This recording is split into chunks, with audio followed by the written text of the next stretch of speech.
Hey everybody, welcome back to Vedic Sage. I'm Dr. Dhaliwal, and today we're going to be talking about perhaps the most important topic in health, and that's the digestive function.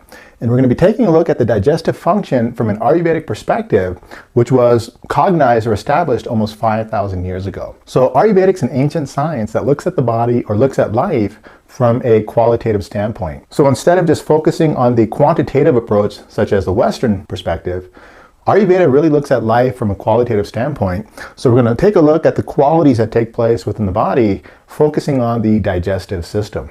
So from an Ayurvedic perspective, they say that you're only as healthy as your Agni. And Agni is the digestive fire or the digestive capacity within the body. So 5,000 years ago, they didn't mention hydrochloric acid, but they were able to describe the qualities within the stomach or the digestive system.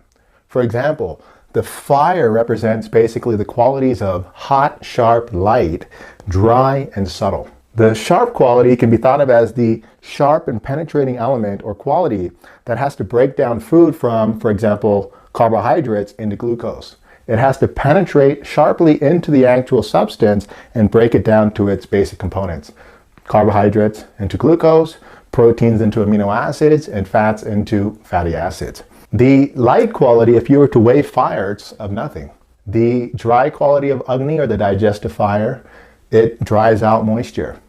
And the subtle aspect of fire, if you were to try to capture the fire in your hands, it's gone because of the subtleties of fire. So this was explaining the qualities that take place within the stomach. And they called it Agni, which is the digestive fire, and ultimately the digestive capacity. Another interesting consideration that they had, like attracts like. For example, if you were to consume foods that have similar nature as Agni, you're basically promoting the optimal function of that fire. And on the other hand, if you were to take in and consume foods or elements that are opposing the qualities of Agni, you're basically impairing the function of that capacity or the digestive capacity. So if you're impairing the function of digestion, that's ultimately indigestion. So we know the qualities of Agni are hot, sharp, light, dry, and subtle. So what happens when you take the opposing qualities? Well, that basically insults that function of the Agni. Right?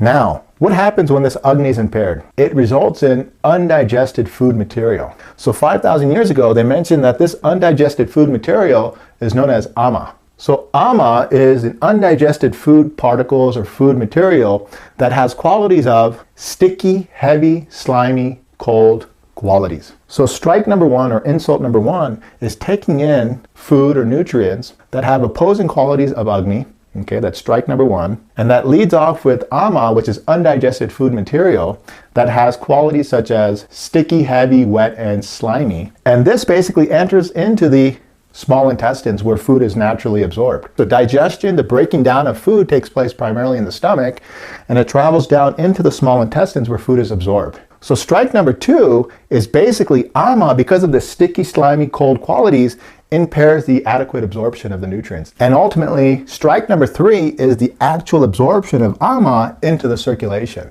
So this, in essence, is the root of all diseases from an Ayurvedic perspective, is this undigested food material known as ama. So it impairs digestion, impairs absorption, and it's going to impair the assimilation of these nutrients within the peripheral tissue. For example, if this ama is absorbed and it travels into the circulation and goes to the liver, this can affect the hepatic metabolism or the liver function. And this can be represented from a Western terminology or Western perspective as increased liver function enzymes or liver function test. Other functions of the liver is metabolism. Okay, for example, glucose. This can lead to increased glucose levels or hyperglycemia. Likewise, cholesterol is synthesized in the liver. So the abnormal regulation of cholesterol production or synthesis can lead to increased cholesterol. You can have high triglycerides. And this right here is the elements in the making of coronary artery disease that can lead to a heart attack. So the purpose of this video is ultimately to give the perspective of how important this digestive fire known as Agni is, and what happens when the Agni or digestive capacity is impaired, creating ama, which is undigested food material, and how this impairs Agni, digestion, impairs the absorption of nutrients, and if that ama or the toxic substance is absorbed into the circulation, this can, in essence, affect the tissues of the body. Okay guys, I hope you enjoyed. Until next time, take care.